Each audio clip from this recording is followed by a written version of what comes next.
بسم اللہ الرحمن الرحیم۔ محمد انس قریشی صاحب ابو ظہبی سے پوچھتے ہیں، منگنی شادی ولیمے کا مسنون طریقہ کیا ہے؟ گھر والوں نے میری بات طے کر دی ہے، لڑکی والے منگنی کا کہہ رہے ہیں، تو میں نے کہا کہ اسلام میں اس کا کوئی طریقہ ثابت نہیں ہے، اس بارے میں رہنمائی فرمائیں۔ دوسرا یہ کہ شادی اور ولیمے کا سنت طریقہ بیان فرما دیں تاکہ میں گھر والوں کو یہ ویڈیو دکھا کر راغب کر سکوں۔ ماشاءاللہ ماشاءاللہ، اب یہ ویڈیو ہماری چلے گی ان کی فیملی میں۔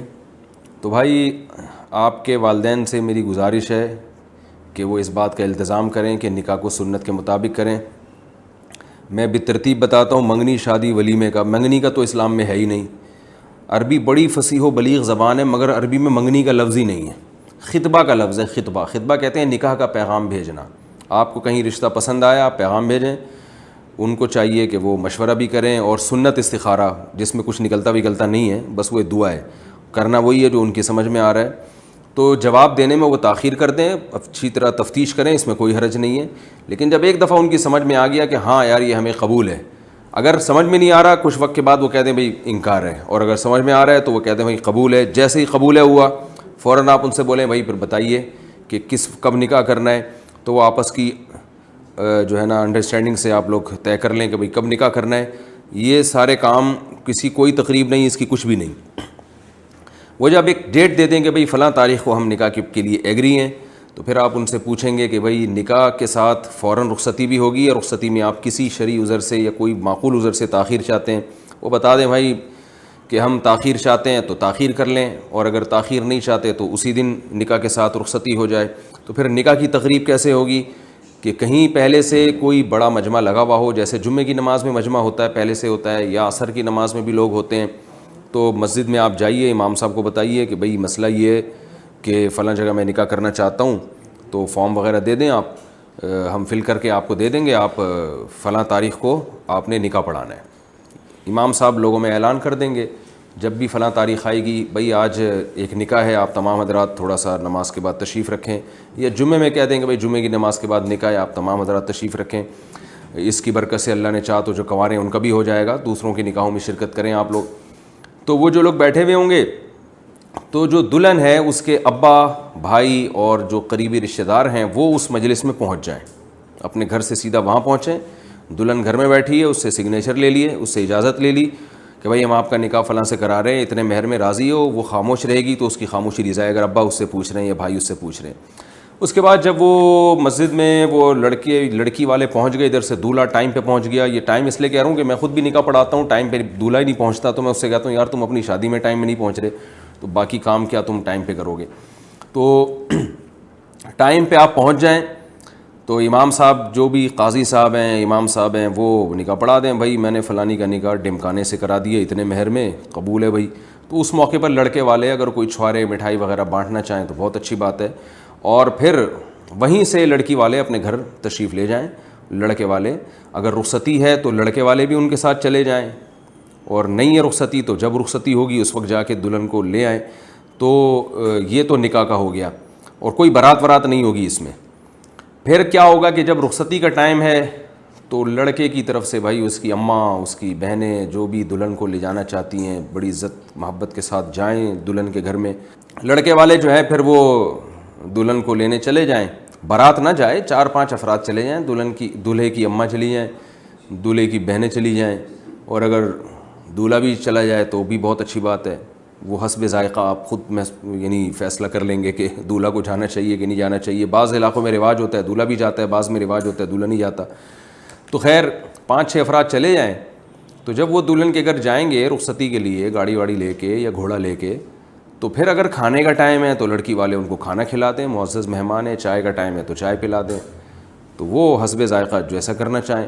اس کے بعد جناب وہ دلہن کو بٹھا کے لے آئے دولہا کے گھر میں۔ اگلے دن دولہا صاحب، اگلے دن یا 3 دن کے اندر اندر دولہا صاحب ولیمہ کریں، اور اس میں اپنی استطاعت کے بقدر لوگوں کو بلائیں، اس میں کہ بھئی آ جاؤ، بھئی سیپریٹ انتظام ہونا چاہیے، خواتین کا الگ، مردوں کا الگ، اس میں جناب آپ کھانا وانا کھلائیں اور سب پتلی گلی سے کھانا کھا کے واپس نکل جائیں۔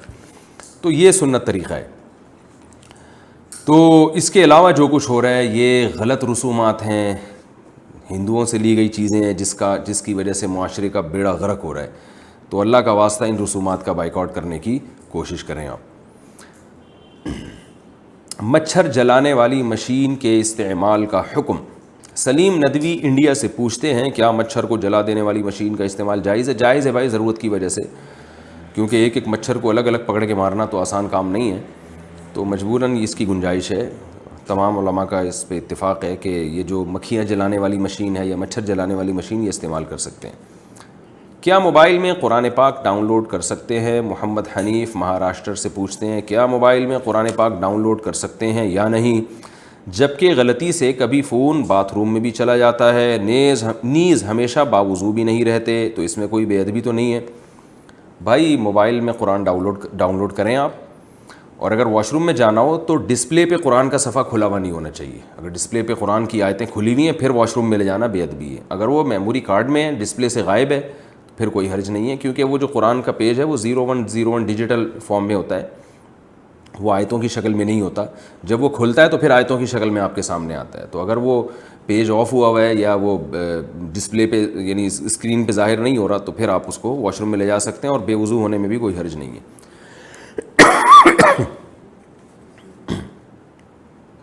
جانور ذبح کرنے سے پہلے بے ہوش کرنے کا حکم۔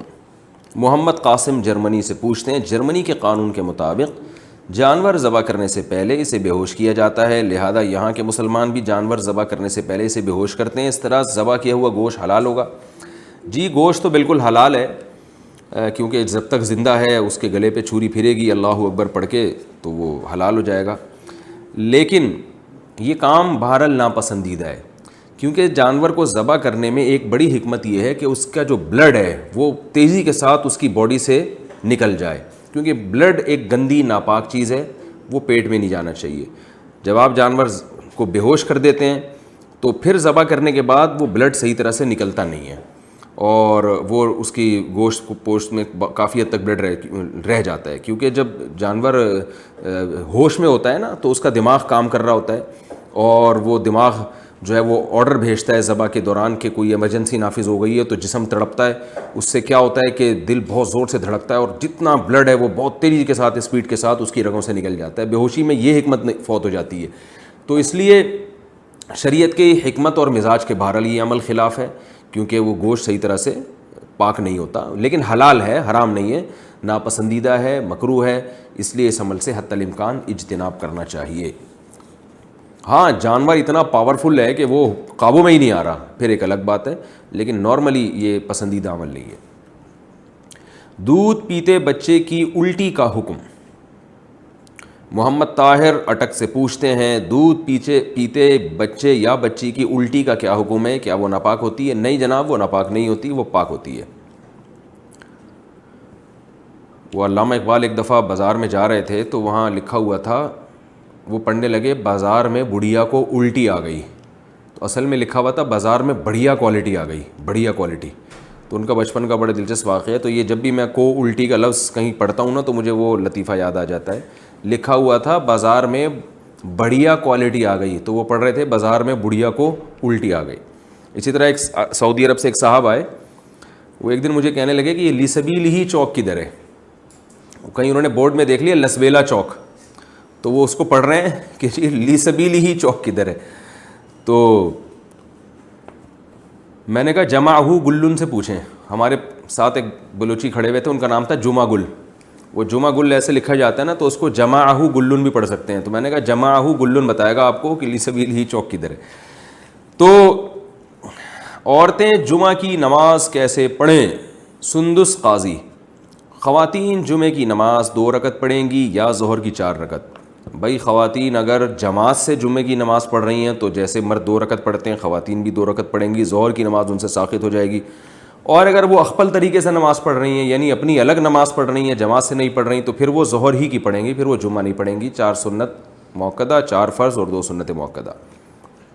کیا حضور صلی اللہ علیہ وسلم خواب میں آ سکتے ہیں؟ محمد مقصود نے پوچھا ہے کیا رسول اللہ صلی اللہ علیہ وسلم خواب میں آ سکتے ہیں یا نہیں؟ بالکل بھائی آ سکتے ہیں۔ آپ صلی اللہ علیہ وسلم کی صحیح حدیث ہے، آپ نے فرمایا من رآنی فی المنام فقد رآنی، جس نے مجھے خواب میں دیکھا تو تحقیق اس نے مجھی کو دیکھا۔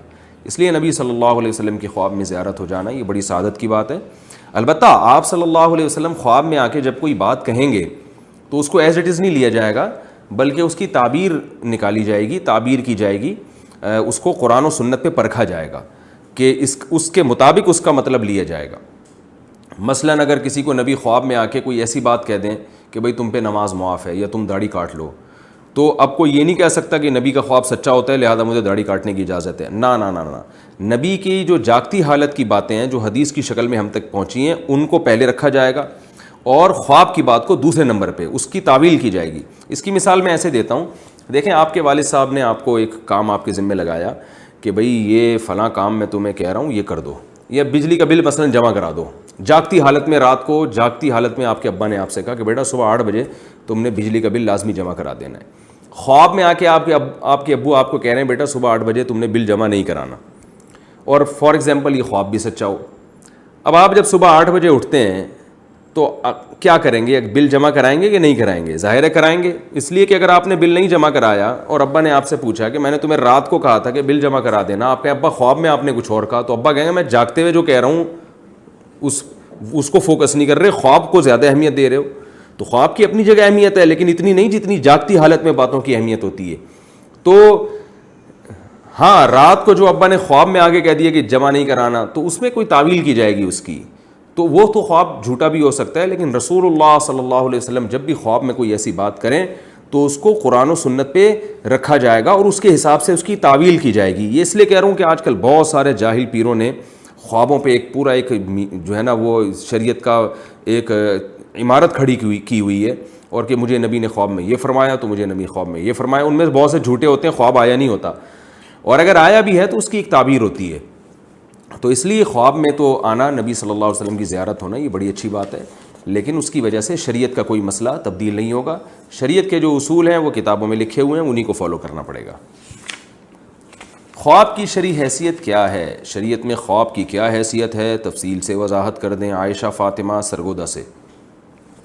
دیکھیے، خواب کی جو شریعت میں حیثیت ہے وہ اتنی ہے کہ صحیح حدیث میں رسول اللہ صلی اللہ علیہ وسلم نے ارشاد فرمایا لم یبقى من النبوۃ الا المبشرات۔ آپ نے فرمایا کہ نبوت ختم ہو گئی مگر خوشخبریاں باقی ہیں۔ وہی ختم ہو گئی لیکن خوشخبریاں باقی ہیں۔ صحابہ نے عرض کیا یا رسول اللہ مبشرات کیا ہیں، خوشخبری کیا ہیں؟ آپ صلی اللہ علیہ وسلم نے فرمایا الرؤیا الصالحہ، کہ نیک خواب۔ پھر آپ صلی اللہ علیہ وسلم نے فرمایا قرب قیامت میں جو مومن ہے اس کا ہر خواب، یعنی قریب ہوگا کہ یہ بات قریب ہوگی کہ اس کا ہر خواب سچا نکلے۔ اور پھر آپ صلی اللہ علیہ وسلم نے یہ بھی ارشاد فرمایا کہ خواب جو ہے نبوت کا 46واں حصہ ہے۔ تو ان احادیث سے پتہ چلتا ہے کہ خواب کو بالکل کالعدم قرار دینا بھی درست نہیں ہے، لیکن خواب کو اتنا یقینی کر لینا کہ قرآن و سنت قرار دینا یہ بھی غلط ہے، کیونکہ نبوت نہیں ہے بلکہ نبوت کا 46واں حصہ ہے۔ اس کو 46 حصوں میں ڈیوائڈ کریں گے نا وہی کو، تو پھر ایک حصہ اس کا خواب بنتا ہے۔ یعنی کیا مطلب ہوا اس حدیث کا کہ جیسے اللہ تعالیٰ اپنے بندوں سے، اپنے پیغمبر سے ہم کلام ہوتے ہیں یا فرشتے کے ذریعے وحی کرتے ہیں وہ یقینی ہے، تو بعض دفعہ اللہ اپنے بندوں کو خواب میں بھی کوئی میسج دے دیتے ہیں، تو لیکن وہ میسج کے یقینی ہونے کا ہمیں اتنا یقینی نہیں ہوتا جتنا قرآن و سنت ہے، کیونکہ قرآن و سنت تو عین نبوت ہے۔ تو اس لیے کسی کو اچھا خواب آئے تو اس کا اچھا مطلب لیا جا سکتا ہے، امکان کے درجے میں یہ کہا جا سکتا ہے کہ یہ سچا خواب ہے، امکان کے درجے میں 100% یقین نہیں ہے۔ اور اگر برا خواب آئے تو اس سے پناہ مانگنی چاہیے۔ حدیث میں آتا ہے آپ صلی اللہ علیہ وسلم نے فرمایا کہ 3 دفعہ اسے چاہیے کہ تھوک دے اور کروٹ بدل دے، ایسے تھو کر کے نا، اگر آپ کو کسی کروٹ پہ لیٹے میں آپ کو خواب آ رہا ہے تو اللہ کی پناہ مانگنی چاہیے اور 3 دفعہ تھوک دینا چاہیے، ہلکا سا، جس کو تفت کہتے ہیں عربی میں، کہ وہ زیادہ تھوک نہ نکلے، تھوڑا سا جھاگ، ایسے کر کے 3 دفعہ تھوک کے آپ کروٹ چینج کر لیں اور اللہ سے اس کی پناہ مانگیں تو انشاءاللہ اس خواب سے آپ کو نقصان نہیں ہوگا۔ تو خواب میں بعض دفعہ کوئی مستقبل کی بات پتہ چل جاتی ہے، امکان کے درجے میں یقین نہیں ہوتا۔ لیکن میں اس میں بھی ایک بات عرض کروں کہ خواب سے کوئی شرعی مسئلہ کبھی چینج نہیں ہوگا۔ کوئی بھی خواب آپ کو آ گیا تو اس میں شریعت تبدیل نہیں ہو جاتی۔ آپ کو 100 دفعہ خواب آئے کہ آپ داڑھی کاٹ لیں تو یہ جائز نہیں ہے داڑھی کاٹنا آپ کے لیے، کیونکہ جو ہمارے پاس جو وہی اصل شکل میں پہنچی ہے اس میں نبی صلی اللہ علیہ وسلم نے داڑھی کاٹنے سے منع کیا ہے۔ اسی طرح خواب میں بلا وجہ کسی سے بدگمان ہو جانا، کوئی خواب میں آ کے بعض کوئی پیغام مل رہا ہے کہ فلاں چور ہے، تو اب آپ نے لوگوں کے سامنے خواب بیان کرنا شروع کر دیا کہ مجھے خواب میں بتایا کہ چور ہے، تو کسی کا چور ثابت ہونا یہ خوابوں سے نہیں ہوگا، اس کے لیے شرعی گواہوں کا ہونا ضروری ہے۔ کیونکہ بعض دفعہ آپ کے اپنا تخیلات بھی ہوتے ہیں, آپ نے کسی کو خود بخود چور سمجھا ہوا ہوتا ہے تو آپ کو خواب میں وہ چور ہی لگ رہا ہوتا ہے پھر. تو اس لیے کسی سے بدگمان ہونا خواب کی بیس پہ جائز نہیں ہے, اور کوئی شرعی مسئلے کا تبدیل کر دینا جائز نہیں ہے. ان سب باتوں کو سے اگر بچ کر خواب سے ایک اچھا گمان رکھ لیا جائے کہ اچھا خواب ہے تو انشاءاللہ اچھا مطلب ہوگا, تو پھر ٹھیک ہے. نبی صلی اللہ علیہ وسلم نے بالکل کالعدم بھی قرار نہیں دیا خواب کو. اور قرب قیامت میں آپ نے فرمایا مومن کا خواب, تو جب بھی کوئی لفظ بولا جاتا ہے اس سے مراد فرد کامل ہوتا ہے. تو مراد یہ ہے کہ جو کامل مومنین ہیں, نیک لوگ ہیں, ان کے خواب جیسے جیسے قیامت قریب آئے گی تو وہ سچے نکلنا شروع ہو جائیں گے. اس لیے کہ اب وہ نبوت سے دور ہو رہے ہیں, نبی کے زمانے سے دور ہو رہے ہیں, تو اب اللہ تعالیٰ جتنا نبی سے دور ہوں گے زمانے سے برکتیں کم ہوں گی, تو اللہ تعالیٰ ان کی تلافی پھر اس طرح سے کریں گے. اور مبشرات فرمایا کہ جو دین پر مضبوطی سے قائم رہیں گے ان کو خوشخبریاں بھی ملیں گی خواب میں, تاکہ وہ دین پر قائم رہیں. یہ اللہ کی طرف سے ایک حوصلہ افزائی ہوگی ان کی, کہ ان کو اچھے خواب دکھا کے ان کو اپریشیٹ کیا جائے گا. خوب اچھی طرح سمجھ لیں کہ پہلے عمل ہے, اس کے بعد یہ خواب ہے. علماء بیان کرتے ہیں کہ اگر آپ اچھا عمل نہیں کر رہے, آپ نے بہنوں کی وراثت کھائی ہوئی ہے, آپ نماز کے پابند نہیں ہیں, تو آپ روزانہ خواب میں جنت الفردوس میں گھوم رہے ہوں, خوش فہمی میں مبتلا ہونے کی آپ کو چندہ ضرورت نہیں ہے, کیونکہ قرآن یہ کہہ رہا ہے کہ جو یہ بدعملی کرے گا جہنم میں جائے گا. تو یہاں پھر اس خواب تو 46واں حصہ ہے نا وحی کا, اور جو 100% وحی ہے وہ یہ کہہ رہی ہے کہ برا آدمی جنت میں نہیں جائے گا, وہ جہنم میں جائے گا. تو اس لیے آپ اگر برے عمل کر رہے ہیں اور آپ روزانہ جنت الفردوس میں خواب میں گھوم رہے ہیں, تو قطعاً آپ خوش فہمی میں مبتلا نہ ہو کہ آپ جنت میں جائیں گے. یہ شیطانی خواب ہے, کیونکہ شیطان بھی خواب میں تصرف کرتا ہے. اور اگر آپ شریعت کے فرائض واجبات کی پابندی کر رہے ہیں, اپنی طرف سے پورا شریعت کو فالو کر رہے ہیں, لیکن خواب میں آپ کو آ رہا ہے کہ آپ جہنم میں گھوم رہے ہیں, تو آپ پریشان نہ ہوں, بلکہ تسلی رکھیں, یہ تسلی کر لیں کہ یہ شیطانی خواب ہے جو آپ کو اعمال سے ہٹا رہا ہے, مایوسی کی طرف لے کے آ رہا ہے. تو پہلے عمل ہے, خواب بعد میں, یہ ذہن میں رکھیں. اور میں نے ایک بات اکثر میں بیانات میں کہتا ہوں کہ آج کل جو لوگوں کو خواب آتے ہیں نا, جو سوچ کے سوتے ہیں وہی آ رہا ہوتا ہے. مثال کے طور پر خواتین کے جب میرے پاس فون آتے ہیں تو وہ بتاتی ہیں مجھے سانپ نظر آیا, پھر مجھے چھپکلی نظر آئی, اور تو میں ان سے کہتا ہوں آپ میرڈ ہیں, شادی شدہ ہیں؟ وہ کہتی ہیں ہاں. میں کہتا ہوں گھریلو حالات صحیح ہیں؟ کہہ رہی ہیں نہیں گھریلو حالات تو ٹھیک نہیں ہے. میں کہتا ہوں ساس سے بنتی ہے کہ نہیں بنتی, دیورانی جٹھانیوں سے بنتی ہے؟ بالکل بھی نہیں بنتی. میں کہتا ہوں پھر وہ چھپکلیاں جو ہے نا وہ ساس اور دیورانی ہیں جو چھپکلیاں اور سانپوں کی شکل میں آ رہی ہیں. تو جو آدمی پریشان ہوتا ہے نا اس کے خواب پھر اسی طرح آ رہے ہوتے ہیں. تو اس کا حل یہ ہے کہ خوابوں کی تعبیر میں ٹائم ضائع کرنے کے بجائے اپنی پریشانی کو دور کریں. میاں صاحب سے بولیں بھائی مجھے اس خاندان سے ذرا الگ کرو, یا خود ٹھیک ہو جائے اگر آپ غلط ہیں. تو ساس کو ٹھیک کرنا تو آپ کو پتہ ہے اونٹ کو رکشے میں بٹھانا آسان ہے, ساس کو ٹھیک کرنا بہت مشکل ہے. تو ایسی کنڈیشن میں مرد کو چاہیے کہ اپنی بیوی کا خیال کرے, اس کو الگ گھر لے کے دے, اور اگر بیوی کی غلطی ہے تو پھر بیوی کو سمجھائے تاکہ گھر میں جھگڑے ختم ہوں. تو یہ جو گھر میں جھگڑے ہو رہے ہوتے ہیں اس سے بھی ڈرانے خواب آتے ہیں, ان کی کوئی تعبیر نہیں ہوتی, بلکہ وہ آپ پہلے سے ڈپریشن میں ہوتے ہیں. تو جو آدمی خوش نہیں ہوتا اس کو خواب برے ہی آتے ہیں, جو خوش ہوتا ہے اس کو اچھے خواب آتے ہیں. تو یہ بھی ایک فیکٹ ہے, تو اس کو بھی ذہن میں رکھنا چاہیے. دوسرا مسئلہ ایک اور اہم یہ بھی ہے کہ پیٹ جب خراب ہوتا ہے نا اور پیٹ میں گیس ہو اور آپ اسی حال میں چت سو جائیں تو بھی ڈراؤنے خواب آتے ہیں. تو ان سے ڈرنا نہیں چاہیے بلکہ پیٹ کا علاج کرنا چاہیے. کتنے لوگ ہیں ان کو برے خواب آتے تھے, خواب میں وہ جن چڑیلے بھوتیں دیکھ رہے ہیں, کبھی دیکھ رہے ہیں کہ ہم آسمان سے گر رہے ہیں, زمین پہ پہنچنے سے پہلے آنکھ کھل گئی, تو شوگر ہے مرنے سے پہلے آنکھ کھل گئی ان کی. کبھی دیکھ رہے ہیں کوئی گلا دبا رہا ہے, تو اور کبھی کچھ ہو رہا ہے. تو میں ان سے اکثر یہ بات کہتا ہوں کہ بھائی آپ مجھے یہ بتاؤ رات کو کھانا کب کھاتے ہیں؟ وہ بتا دیں 1:30 بجے رات کو ہم کھانا کھاتے ہیں اور 1:45 بجے سو جاتے ہیں. تو میں ان سے کہتا ہوں بھائی یہ پیٹ میں گیس اتنی بھری ہوئی ہے, دماغ کی طرف چڑھتی ہے جس سے یہ چڑیلیں آ رہی ہیں, تو آپ رات کو کھانا جلدی کھائیں اور 2 گولی کارمینہ گرم پانی سے کھا لیں, اس سے آپ کے خواب اچھے آئیں گے. تو ایسا ہوتا ہے, وہ پھر وہ ہوتے ہیں تو وہ خواب خود بخود سیٹ ہو جاتے ہیں. تو جب آپ کے رات پیٹ بھاری ہوگا تو برے خواب آئیں گے آپ کو. چت لیٹنے سے برے خواب آتے ہیں, سیدھا جو چت لیٹتے ہیں نا تو معدے پہ بوجھ پڑتا ہے. اس سے بھی آپ تجربہ کر کے دیکھ لیں کہ آپ کو اکثر ڈرانا خواب جب آئے گا نا تو آپ کی آنکھ کھلے گی تو آپ سیدھے لیٹے ہوئے ہوں گے. کروٹ کے بل لیٹنے میں عام طور پر برے خواب نہیں آتے, یہ ایک حقیقت بیان کر رہا ہوں. تو اس لیے کروٹ کے بل سونا چاہیے, اس سے بھی برے خوابوں سے حفاظت ہو جاتی ہے.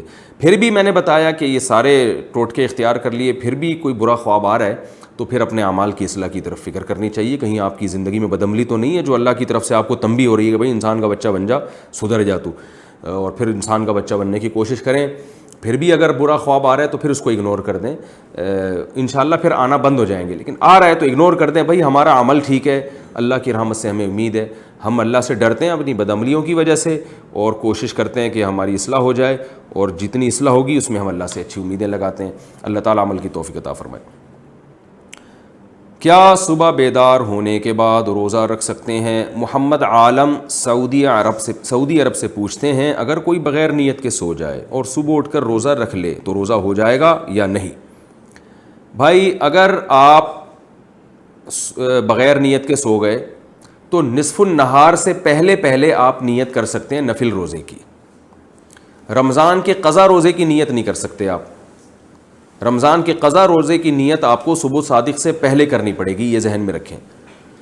اسی طرح آپ نے نظر مانی ہوئی ہے کہ میں پیر کا روزہ رکھوں گا یا رکھوں گی, کسی خاتون نے یا مرد نے منت مانی ہوئی ہے, تو اس میں بھی ضروری ہے کہ صبح صادق سے پہلے نیت کریں.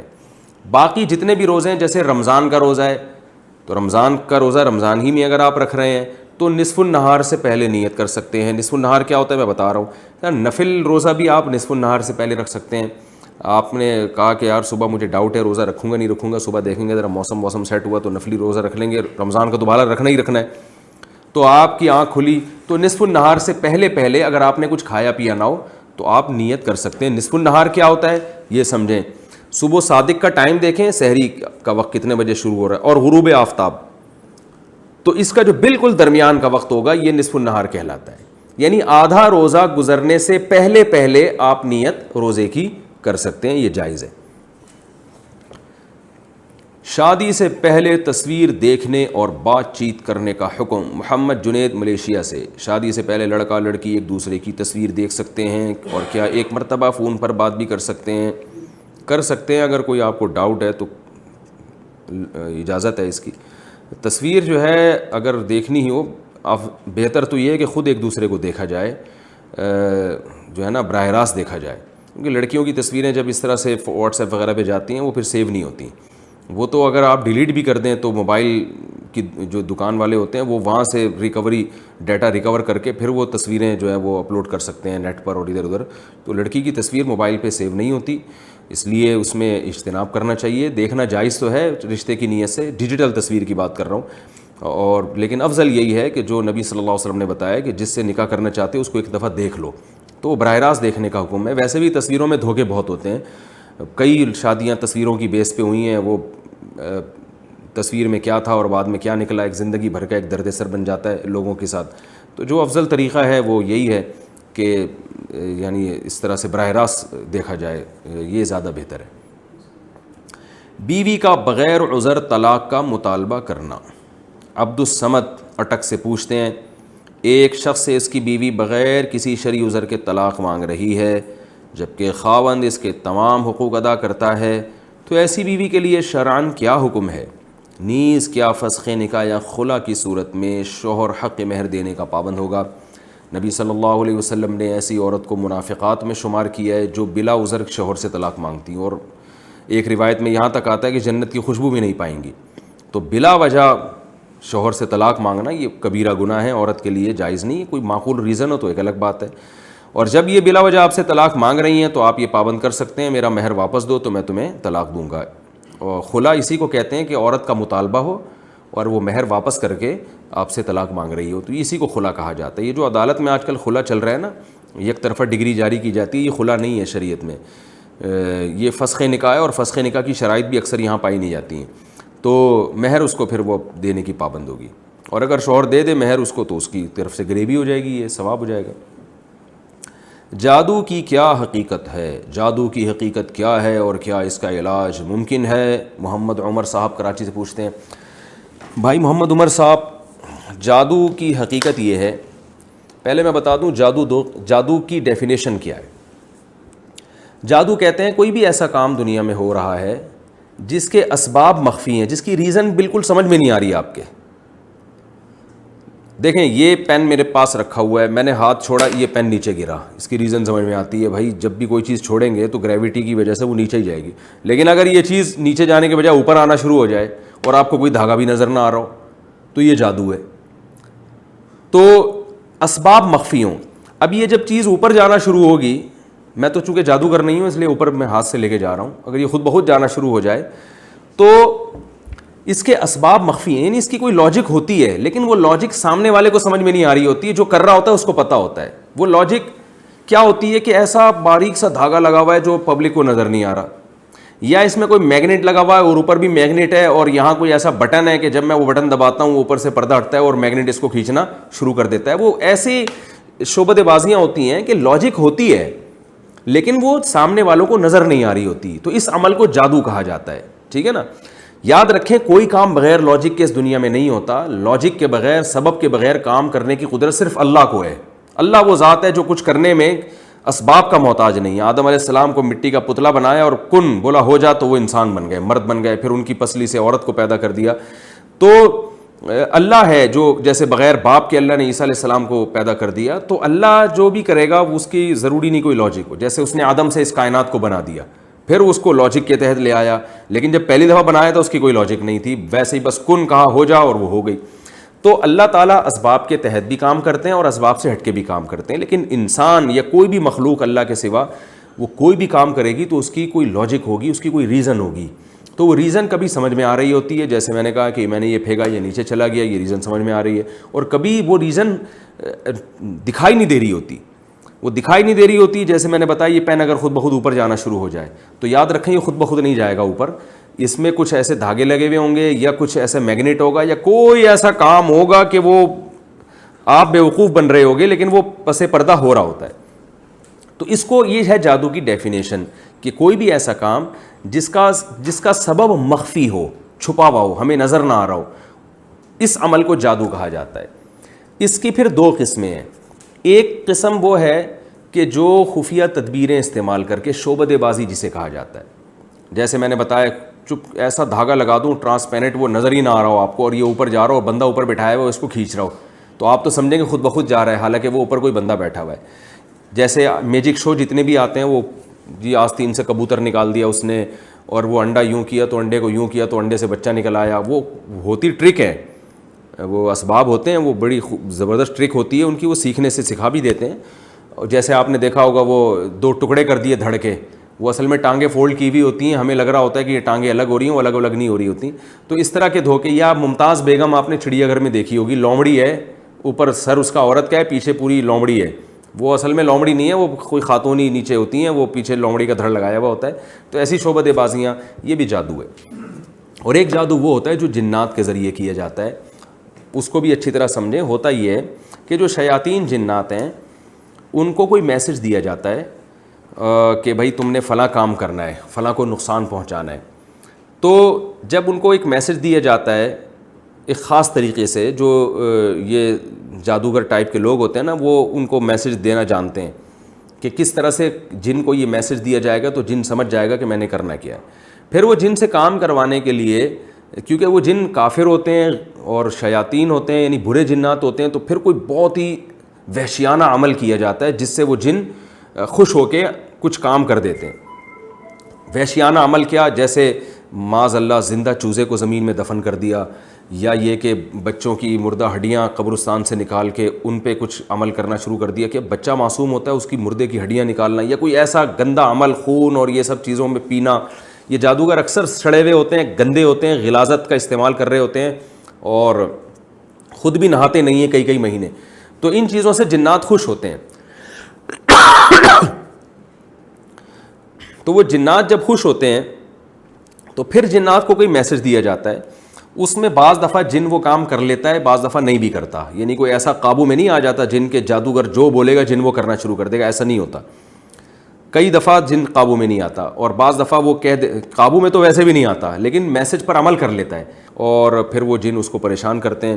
تو ایسا بھی نہیں ہوتا کہ جس پہ چاہیں جن بھیجیں وہ چلے بھی جائیں. بعض دفعہ اکثر تو جادو اثر نہیں کرتا ہے, یعنی ایسا نہیں ہے کہ جادوگر کسی کو بھی پریشان کرنا چاہے تو جن بھیج کے پریشان کر دے, ایسا نہیں ہے.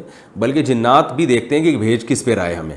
تو بعض دفعہ وہ ایسی شخصیت ہوتی ہے جنات واپس ہٹ جاتے ہیں, یا وہ سامنے والے کا کانفیڈنس اللہ پہ توکل اعتماد اتنا ہوتا ہے جنات جاتے ہی نہیں, وہ ڈرتے ہیں. یاد رکھیں جو رسول اللہ صلی اللہ علیہ وسلم پہ جادو کے اثرات ہو گئے نا, یہ لوگ اس کو بڑا کیش کراتے ہیں کہ یار جب نبی پہ ہو گیا تو ہم پہ کیوں نہیں ہو سکتا. خوب اچھی طرح سمجھ لیں، نبی صلی اللہ علیہ وسلم پہ جادو کا اثر اس لیے ہوا تھا کہ یہودی آپ کو جادوگر کہتے تھے، تو اللہ نے اس الزام کو آپ سے دور کرنے کے لیے آپ پہ جادو کا اثر ہونے دیا، ورنہ جادو کا اثر آسان نہیں ہے، علماء پہ جادو کرنا آسان نہیں ہے، مشہور شخصیتوں پہ جادو کرنا آسان نہیں ہے، نبی پہ اس لیے اثر ہوا تھا، اور وہ بھی تھوڑا سا ہوا تھا، جتنا کیا تھا اتنا ہوا بھی نہیں تھا، اس لیے ہو گیا تھا تاکہ نبی صلی اللہ علیہ وسلم کو جادوگر کا طعنہ کم از کم ختم ہو جائے، ورنہ اگر جادو نہیں ہوتا نا تو لوگ کہتے ہیں یہ جادوگر ہیں، انہوں نے جادو کا توڑ کر لیا ہے، تو اللہ نے ہونے دیا کہ دیکھو یقین کر لو کہ یہ جادوگر نہیں ہے، ورنہ ان پہ تو اثر ہوتا ہی نہیں، کیونکہ جادوگر تو خود توڑ کر لیتا ہے اس کا، ورنہ جادو کرنا اتنا آسان نہیں ہے۔ جو لوگ کہتے ہیں نا اتنا آسان ہے، میں کہتا ہوں حضرت ابوبکر پہ کیوں نہیں ہوا جادو، حضرت عمر پہ کیوں نہیں ہوا؟ یہودیوں کی دشمنی تو صرف نبی صلی اللہ علیہ وسلم سے تھوڑی تھی، حضرت عمر سے تو بڑی دشمنی تھی، وہ تو پوری خلافت قائم کی انہوں نے، حضرت علی پہ کیوں نہیں ہو گیا، حضرت عثمان پہ کیوں نہیں ہو گیا، اور آج کیوں نہیں ہو جاتا؟ آج جے you I P T I کا پھڈا چل رہا ہے، تو وہ جے یو آئی والے 2-4 جادوگر عمران خان پہ، جنات عمران خان پہ کیوں نہیں چھوڑ دیتے؟ پی ٹی آئی والے 2-4 جادوگر مولانا فضل الرحمان پہ کیوں نہیں چھوڑ دیتے؟ کچھ بھی نہیں ہوتا۔ تو اتنا زیادہ جادوگروں سے ڈرا نہ کریں۔ قرآن مجید کے صاف الفاظ ہیں کہ وَأَنَّهُ كَانَ رِجَالٌ مِّنَ الْإِنسِ يَعُوذُونَ بِرِجَالٍ مِّنَ الْجِنِّ فَزَادُوهُمْ رَهَقًا، کہ جنات، سورہ جن میں یہ آیت ہے کہ جنات نے کہا کہ بہت سے انسان ہم سے ڈرتے تھے جس سے ہماری سرکشی بڑھ گئی، تو پتہ یہ چلا کہ جو لوگ جنات اور جادو سے زیادہ ڈرتے ہیں، جنات اور جادو اثر بھی انہی پہ کرتا ہے، جن میں کانفیڈنس ہوتا ہے ڈرتے نہیں ہیں ان پہ اثر نہیں ہوتا۔ خالد بن ولید رضی اللہ تعالیٰ عنہ ایک درخت کو گرانے گئے تھے، اس پہ جنات تھے، تو وہ جو ہے نا ایسے وہ چڑیل بن کے ان کے اوپر حملہ کرنے لگی، خالد بن ولید نے ایک تلوار گھما کے اس کا جو ہے نا وہ ستیہ ناش کر دیا۔ اب کوئی عام آدمی جاتا وہ تو اور ڈر جاتا، پناہ مانگنے لگتا۔ تو جنات سے زیادہ ڈرا ورا نہ کریں اور نہ جادوگروں سے ڈرا کریں۔ آپ دیکھ لو یہ جو جادوگر بیٹھے ہوئے ہوتے ہیں، خون پی رہے ہیں اور گوبر شوبر رکھا ہوا ہے وہ پتہ نہیں گن میں، اور وہ پلیتے جلا رہے ہیں، لوگ ان سے بڑے عقیدت مند ہوتے ہیں، جب پولیس چھاپا مارتی ہے کیسے بھاگتے ہیں یہ؟ کیونکہ پولیس جب جاتی ہے نا کانفیڈنس کے ساتھ، وہ ڈرتی نہیں ہے، تو اس وقت ان کے جنات کہاں چلے جاتے ہیں۔ تو اس لیے ان جادوگروں سے بالکل نہ ڈریں، اور یہ اگر کہنا میں یہ کر دوں گا وہ کر دوں گا، میرے بیان سن کے بہت سے لوگ الحمدللہ انہوں نے ڈرنا چھوڑ دیا۔ تو ایک جادوگر نے دھمکی دی کل 24 گھنٹے میں تیرے ساتھ یہ ہو جائے گا، وہ لڑکے کا میرے پاس فون آیا، میں نے کہا اگر تو ڈرے گا تو ہو جائے گا، یاد رکھنا، نہیں ڈرے گا تو کچھ بھی نہیں ہوگا، اور اس جادوگر کو بول لے بھائی تو ڈبل کر دے میرے ساتھ نقصان نہ، تو یہی ہوا، 24 گھنٹے گزر گئے کچھ بھی نہیں ہوا۔ تو یہ جادوگر لوگوں کو زیادہ فری نہ کرایا کریں، لیکن بہرحال جو اس طرح کے لوگ ہوتے ہیں ان پہ جادو اثر کرتا ہے، جو ان چیزوں پہ زیادہ یقین کرتے ہیں، اور احتیاط کا تقاضا بہرحال یہی ہے کہ رقیہ شرعیہ کا اہتمام کیا جائے تاکہ یہ اثر بھی، اگر اس کا امکان بھی ختم ہو جائے، اور وہی رقیہ ہے جو نبی صلی اللہ علیہ وسلم نے بتایا، سورہ فلق سورہ ناس رات کو اپنے اوپر پڑھ کے دم کرنا چاہیے، اپنے بچوں پہ دم کرنا چاہیے۔ اسی طرح دعا سکھائی ہے نبی صلی اللہ علیہ وسلم نے، اعوذ بکلمات اللہ تامہ من کل شیطان وہامہ ومن کل عین لامہ، اس دعا کو پڑھ کے اپنے اوپر بھی دم کرنا چاہیے، بچوں پہ بھی رات کو آیت الکرسی پڑھنی چاہیے سونے سے پہلے، تو یہ چیزوں کا اہتمام کریں گے انشاءاللہ اثر نہیں ہوگا۔ تو یہ میں نے 2 قسمیں آپ کو بتائی ہیں جادو کی، ایک جنات کے ذریعے اور ایک جو شعبدے بازی ہے، اور یہ بات خوب اچھی طرح سمجھ لیں، علماء نے یہ بات لکھی ہے، میں نے حوالوں کے ساتھ یہ بات کی ہے، بعض دفعہ یہ جو شعبدے بازی ہے مسمرزم کیا جاتا ہے، بعض دفعہ آپ کے دماغ کو پڑھا جاتا ہے، تو وہ بھی کیا کرتے ہیں، یہ بھی جادو کی ایک قسم ہے کہ اسباب مخفی ہوتے ہیں لیکن کچھ کام ایسا ہو رہا ہے جس پہ آپ حیران ہوتے ہیں۔ بعض دفعہ یہ کیا جاتا ہے، آپ کو خاص عمل دیا جاتا ہے، آپ اس عمل میں مشغول ہوتے ہیں آپ کی سوچ مرتکز ہو جاتی ہے، تو اس سے جس نے آپ کو وہ عمل دیا ہے نا وہ آپ کے دماغ پہ اثر ڈال دیتا ہے۔ پھر میں نے اکثر ایک واقعہ اس کا میں اکثر سناتا ہوں، ایک عامل نے کیا کیا، میاں بیوی کے اولاد نہیں ہو رہی تھی، اس نے میاں بیوی کو بلایا اور ایک ماحول بنایا۔ اس عامل نے پھر ہمیں خود بتایا کہ میں اس طرح کرتا ہوں، اس سے نا ان کے ذہن کو میں مسخر کر لیتا ہوں۔ تو اس عامل نے کہا ان میاں بیوی کو کہ اذا زلزلت الارض زلزالہا، یہ پڑھنا شروع کرو۔ اب انہوں نے قرآن پڑھنا شروع کیا، بار بار پڑھ رہے ہیں، اس نے اندھیرا کر دیا، اور میاں بیوی سے کہا دونوں اپنے جو ہے نا وہ عجیب سے ان سے عمل کروائے نا، میں اس ایسے بیہودہ اعمال کروائے کہ میں اس کو اپنی ریکارڈنگ میں نہیں لانا چاہتا، جس سے ان کو یہ نا ان کو ایک ذہن میں یہ آتا ہے کہ پتہ نہیں کچھ ہونے والا ہے، یعنی ایسے عجیب اعمال کروائے جاتے ہیں نا جس سے وہ لگنے لگے وہ بیٹا کچھ ہونے والا ہے ہمارے ساتھ۔ تو اس سے کیا ہوتا ہے کہ وہ روب میں آ جاتے ہیں، ایک مسخر ہو جاتا ہے ان کا دماغ۔ اور اذا زلزلت الارض زلزالہا، اذا زلزلت الارض زلزالہا، قرآن پڑھانا شروع کیا، اور ہوتے ہوتے کیا ہوا ہے کہ پھر ایک دم ان کے سامنے ایک مٹکا آ کے گرا ہے، وہ مٹکا ٹوٹا ہے، اس میں پتلے، اور اس میں میاں بیوی کے پتلے، اور اس میں سوئیاں لگی ہوئی ہیں، اور وہ مٹکا بکھر گیا۔ اور اس عامل نے کہا دیکھو ماشاءاللہ مبارک ہو، یہ تم لوگوں پہ اتنا خطرناک جادو ہوا تھا، آج یہ جادو میں نے توڑ دیا ہے۔ اس عامل نے ہمیں خود بتایا کہ نہ کوئی مٹکا آ کے گرا, نہ کوئی سوئیاں تھیں, میں نے ان کے دماغ کو مسخر کر لیا تھا, اب جو تصور میں ان کے دماغ میں ڈالوں گا وہ تصور آئے گا. تو ہم نے پوچھا یہ مسخر کیسے کیا؟ اس نے کہا کہ ان کو میں نے جو سورہ زلزال پڑھائی ہے نا, اس کا کوئی اثر نہیں ہے, بس ان کو یہ لگا کہ کچھ ہو رہا ہے, اس لیے میں نے بیان میں یہ دعویٰ کیا تھا. بعض دفعہ قرآن سے بھی جادو کیا جاتا ہے, لیکن لوگوں نے میرا بڑا مذاق اڑایا تھا اس پہ کہ قرآن کی طرف جادو کی نسبت کر دی. تو یاد رکھیں وہ جو قرآن سے جادو کیا جاتا ہے وہ اس کی وجہ یہ ہوتی ہے کہ وہ آیتیں آپ سے پڑھوا کر نا آپ کو کی سوچ کو مرتکز کیا جاتا ہے. ہندو لوگ وہ منتر کے ذریعے ایک خاص منتر دے دیں گے, وہ پڑھنا شروع کر دو گے آپ, اور جو عامل لوگ ہیں وہ روحانی ٹوپی ڈرامے جو ہیں وہ روحانیت کے نام پہ وہ قرآن کی آیتیں میں لگا دیتے ہیں آپ کو, تاکہ آپ سمجھے بڑا نیک آدمی ہے. مقصد قرآن نہیں ہوتا, مقصد آپ کی سوچ کو مرتکز کرنا ہوتا ہے. تو وہ قرآن سے بھی ہو جاتی ہے, وہ مخصوص کلمات سے بھی ہو جاتی ہے, بس وہ ایسے ہونے چاہیے کہ آپ کو لگے کچھ ہو رہا ہے. تو جب آپ کو لگنے لگتا ہے نا کچھ ہو رہا ہے, تو پھر وہ جو آپ کے دماغ میں خیال ڈالے گا وہ بیٹھ جائے گا. اور جس کو لگے کچھ بھی نہیں ہو رہا, نارمل ہے, وہ پوری ایڑی چوٹی کا زور لگا دے. ہم نے اسے کہا یار ہمارے سامنے مٹکا توڑ کے دکھاؤ, اس نے کہا نہیں ہو سکتا. اس نے کہا آپ کے دماغ کو نہیں مسخر کر سکتا میں. تو اس لیے یاد رکھیں بعض قرآنک سی ڈیز ایسی ہیں جن میں قرآن کی مخصوص آیتیں آپ سنتے ہیں, آپ کو ایسا لگتا ہے کچھ ہو رہا ہے, آپ اس لیے سے سنتے ہیں میرے جادو کا علاج ہو جائے. تو سنتے آپ کی سوچ مرتکز ہوتی ہے. ایک گھنٹہ جب مخصوص قاریوں کی آواز میں آپ سنتے ہیں تو بعض دفعہ آپ کو الٹیاں لگ جاتی ہیں, طبیعت خراب ہو جاتی ہے وقتی طور پر. اس سے آپ سمجھتے ہو میرے جادو کا علاج ہو رہا ہے, حالانکہ وہ علاج نہیں ہو رہا ہوتا, آپ پہ جادو ہو رہا ہوتا ہے. جادو کا مطلب آپ کی یعنی الٹیاں ہو رہی ہیں لیکن آپ کو اس کا سبب معلوم نہیں ہوتا. وہ سبب یہی ہوتا ہے کہ آپ کی نیت بھی ہے کہ جادو کا علاج ہو. آپ سمجھ رہے ہوتے ہیں کہ ہو رہا ہے, آپ سمجھتے ہیں کہ میرے اندر جنات ہیں, حالانکہ کچھ بھی نہیں ہوتا.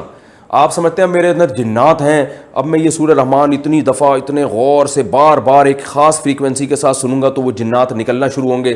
تو جب 1 گھنٹہ 1.5 گھنٹہ آپ روزانہ سنتے ہیں تو وہ نکلتے نکلتے کچھ بھی نہیں ہے, آپ کی ایک دم طبیعت خراب ہونا شروع ہوتی ہے. پھر الٹیاں ہوتی ہیں, جب الٹیاں ہوں گی تو آدمی ریلیکس ہو ہی جاتا ہے خود بخود ہی, تو وہ سمجھتا ہے ہلکا ہو جاتا ہے, ہاں جنات نکل گئے. ایسا کچھ نہیں ہے. تو اس لیے یہ اس کا بھی آپ بیدار رہیں. بہرحال لیکن عام طور پر قرآن سے جادو کا علاج ہوتا ہے. ویسے آپ گھر میں سورہ رحمان کی تلاوت کریں گے یا سنیں گے نارملی تو اس سے فائدہ ہوگا, لیکن یہ جو مخصوص سیڑھیاں آ رہی ہیں نا آج کل, ان سے آپ ہوشیار رہیں. اس میں خاص فریکوینسی کے ساتھ جب یہ عمل ہوتا ہے تو پھر فائدے کے بجائے نقصان ہوتا ہے, لوگ اس سے دھوکے میں آ جاتے ہیں. ورنہ ہم خود لوگوں کو بتاتے ہیں جن پہ جادو ہے جن ہے, ہم خود ان کو بتاتے ہیں آپ یہ سورت پڑھا کریں, اتنی دفعہ پڑھا کریں, یا یہ سورت سنا کریں. جب گھر میں قرآن کی تلاوت لگے گی تو اس سے برکتیں ہوں گی انشاءاللہ, جنات بھاگیں گے. آپ صلی اللہ علیہ وسلم نے سورہ آیت الکرسی پڑھنے کا حکم دیا, سورہ بقرہ کی آخری آیتیں پڑھنے کا حکم دیا. بلکہ ہم تو غیر مسلموں کو بھی بتاتے ہیں, جب وہ آتے ہیں نا کہ جن ہے جادو ہے تو ہم ان کو بھی بتاتے ہیں سورہ رحمان پڑھو یا سنو, تو ان کو بھی فائدہ ہوتا ہے. لیکن میں نے بتایا کہ کس صورت میں فائدہ ہوتا ہے, کس صورت میں فائدے کے بجائے نقصان ہوتا ہے, دونوں میں فرق کرنا ضروری ہے.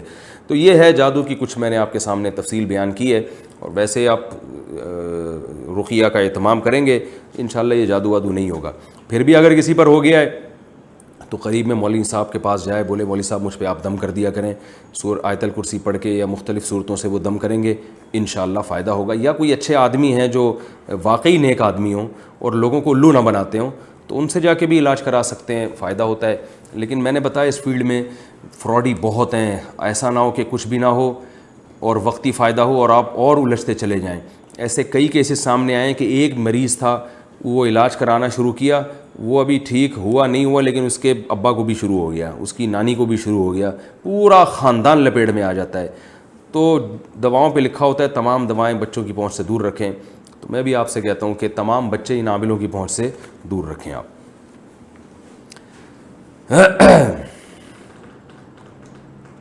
کمرے میں ویڈیو آن ہو تو نماز کا حکم. محمد عمر کراچی سے پوچھتے ہیں اگر ایک کمرے میں لیپ ٹاپ پر ویڈیو بیان چل رہا ہو تو اس کمرے میں نماز پڑھ سکتے ہیں؟ بھائی پڑھ تو سکتے ہیں مگر نماز میں خلل واقع ہوگا, شور شرابہ ہوگا, بہتر ہے کہ اس کو بند کر لیں. شادی کے لیے کتنی مالی استطاعت ضروری ہے؟ محمد عاصم. شادی کرنے کے لیے کتنی مالی استطاعت کا ہونا ضروری ہے؟ امام ابو حنیفہ رحمہ اللہ تعالیٰ کی وصیتوں میں ہے کہ پہلے کماؤ پھر شادی کرو. اس کا کیا مطلب ہے؟ دیکھو قرآن نے جو کہا ہے نا کہ جن لوگوں میں نکاح کی استطاعت نہیں ہے وہ صبر کریں. اس طرح حدیث میں آتا ہے, صحیح بخاری مسلم کی حدیث ہے, جن میں نکاح کی استطاعت نہیں ہے وہ روزے رکھیں. تو استطاعت نہ ہونے کا مطلب یہ ہے کہ آپ کو کوئی رشتہ نہ مل رہا ہو, لڑکی نہ مل رہی ہو, تو جب نہیں مل رہی تو اس کا مطلب آپ میں نکاح کی استطاعت نہیں ہے. اگر آپ غریب ہیں, ایک دھیلا بھی جیب میں نہیں ہے, اور اسی غربت کے باوجود کوئی لڑکی آپ سے نکاح کے لیے ایگری ہو جاتی ہے, اس کے ابا راضی ہو جاتے ہیں, تو ایسے واقعات بخاری مسلم میں موجود ہیں کہ ایک دھیلا بھی نہیں تھا لیکن لڑکی راضی تھی, آپ نے صحابی کا نکاح کرا دیا اللہ توکل پہ کہ چلو یار جیسے ابھی بھی جیب میں کچھ نہیں ہے لیکن زندہ تو ہو نا, تو ظاہر ہے کچھ نہ کچھ تو دن میں دہاڑی کر کے محنت کر کے کچھ کمائی لیتے ہوگے تبھی تو زندہ ہو.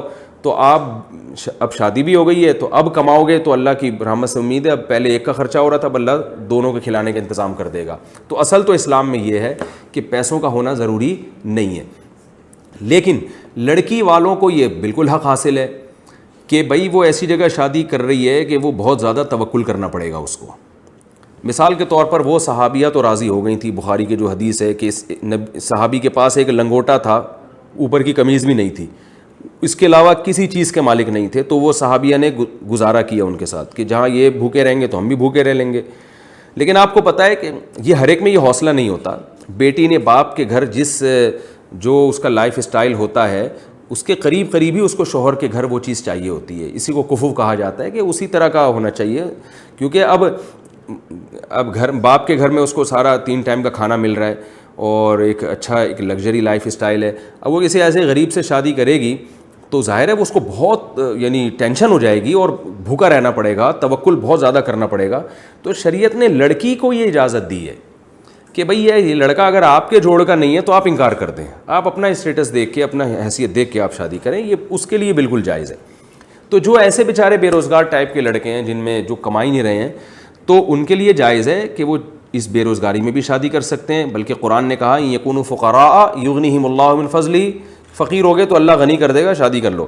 لیکن لڑکی کے لیے یہ نہیں ہے کہ وہ بھی کر لے, وہ توکل کی بھینٹ کیوں چڑھائے گی بھائی اپنے آپ کو, اس میں اتنا حوصلہ ہے یا نہیں ہے. اس کو کہا ہے کہ بھائی تم دیکھ لو, تمہیں اگر تگڑا مہر مل رہا ہے, تمہاری حیثیت کے مطابق مہر مل رہا ہے اور اس لڑکے میں تم سمجھتے ہو کہ کمانے کی طاقت ہے تو ٹھیک ہے, نہیں تو نہیں, تم کہیں اور شادی کرو. تو اب جب آپ کو اللہ نے ترغیب دے دی, آپ کی جیب میں دھیلا نہیں ہے, آپ رشتہ تلاش کریں گے, تو اس لیے اللہ نے کہا کہ تم تلاش تو کرتے رہو لیکن ضروری نہیں کہ تمہارے حساب سے کوئی تمہیں رشتہ مل بھی جائے. تو جب تک نہیں ملتا تو پھر آپ کیا کریں گے, صبر کریں گے اور روزے رکھیں گے. تو یہ مرد کے لیے ہے کہ جب تک اس کو رشتہ نہیں مل رہا کسی بھی وجہ سے, اور ایک وجہ غربت بھی ہوتی ہے, غریب آدمی کے لیے رشتوں کا حصول مشکل ہوتا ہے, تو پھر ایسی کنڈیشن میں کہا جائے گا کہ بھائی تمہیں جو رشتہ نہیں مل رہا اس کی وجہ کیا ہے, تمہاری جیب تو ہے مگر اس میں پیسے نہیں ہیں, تو اس وجہ سے تمہارے لیے لوگ انکار کر رہے ہیں. اور ظاہر ہے ہر باپ ڈرتا ہے کہ یار میں اپنی بیٹی کو اس کے توکل کی بھینٹ کیسے چڑھا دوں, میں یہ پتہ نہیں کرے گا بھی کہ نہیں کرے گا, بعد میں کیا کرے گا یہ اور کس طرح سے رکھے گا. تو اب آپ کو جو رکاوٹ آ رہی ہے رشتہ ملنے میں وہ ہے جیب ہونا, صرف جیب ہونا, اس میں پیسے نہیں ہیں. تو پھر اس لیے علماء بھی یہ کہتے ہیں بھائی پہلے کما لو تاکہ تمہیں کوئی ڈھنگ کا رشتہ مل جائے. تو کمانے کا حکم اس لیے نہیں دیا جاتا کہ نکاح کمانے کے ساتھ مشروط ہے, جب تک کماؤ گے نہیں تو آپ کو شادی کی اجازت نہیں ہے, ایسا قرآن میں کچھ نہیں ہے. اس لیے حکم دیا جاتا ہے کہ تاکہ آپ کو آپ کے معیار کا رشتہ مل سکے اور آپ اس کے حقوق ادا کر سکیں جو حقوق وہ آپ سے مانگ رہی ہے. تو وہ اس لیے کہا جاتا ہے کہ پہلے کماؤ, کیونکہ آپ نے کسی کو دھوکہ دیا, غلط شو کر دی اپنی آمدن, پھر شادی کریں گے تو ظاہر ہے بیگم پھر کیسے گزارا کرے گی, وہ کہے گی بھائی کہاں مجھے کچھ نہ کھانے کو ہے تمہارے پاس, اب تم تو صبح نکل جاتے ہو دہاڑی کر کے, کیا لے کر آتے ہو, ہم ڈبو کے چائے میں پاپے کھا رہے ہیں, میں تو اپنے ابا کے گھر ایسا نہیں کرتی تھی. تو لڑائیاں ہوں گی. اس لیے ایسے موقع پہ کہا جاتا ہے بھائی پہلے آپ اپنے کچھ کمائیں, جب آپ کی ارننگ ہوگی پیسے آئیں گے تو پھر لوگ دیکھیں گے بھائی ماشاء اللہ کھاتا پیتا آدمی ہے, یہ گزارے لائق ہے, تو پھر اس حساب سے آپ کے لیے رشتے کا حصول آسان ہو جائے گا. تو یہ جو ہے نا کہ بغیر یعنی پیسوں کے شادی سے اللہ نے منع کیا, ایسا نہیں ہے, شادی سے اللہ نے منع نہیں کیا لیکن ہوگی پھر بھی نہیں. بہت سی چیزوں سے اللہ نے منع نہیں کیا لیکن اللہ نے بتایا ہے کہ میں نے منع تو نہیں کر رہا لیکن ملیں گی پھر بھی نہیں تمہیں, کیونکہ تمہارے پاس پیسے ہی نہیں ہے, تو اگلے کو میں نے تھوڑی کہا کہ وہ تمہیں اپنی بیٹی دے دے. تو اس لیے کہا جاتا ہے, امام حنیفہ کی جو وصیت ہے وہ بھی اسی وجہ سے کہ پہلے کماؤ پھر شادی کرو, کیونکہ جب پہلے کماؤ گے تو پھر تمہیں رشتہ مل جائے گا, ڈھنگ کا رشتہ ملے گا, اور وہ تم سے جو ہے وہ پھر چخ نہیں ہوگی گھر میں, پخ نہیں ہوگی, اور لڑائیاں جھگڑے نہیں ہوں گے.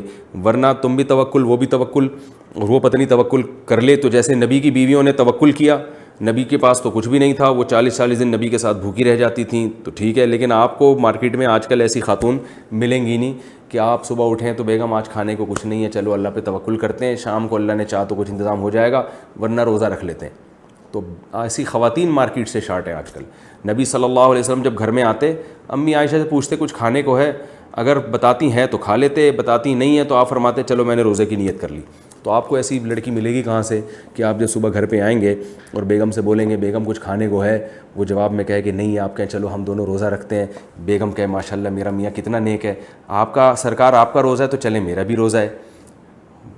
اگر ایسا کوئی مل جائے تو ٹھیک ہے, لیکن ہوگا کیا, آپ جب گھر آئیں گے آپ کہیں گے بیگم کھانے کو ہے, تو وہ اٹھا کے بیلن مارے گی آپ کے سر پہ بولے گی کچھ راشن لا کے دیا ہے تو جو پوچھ رہے ہو جو کھانے کو ہے.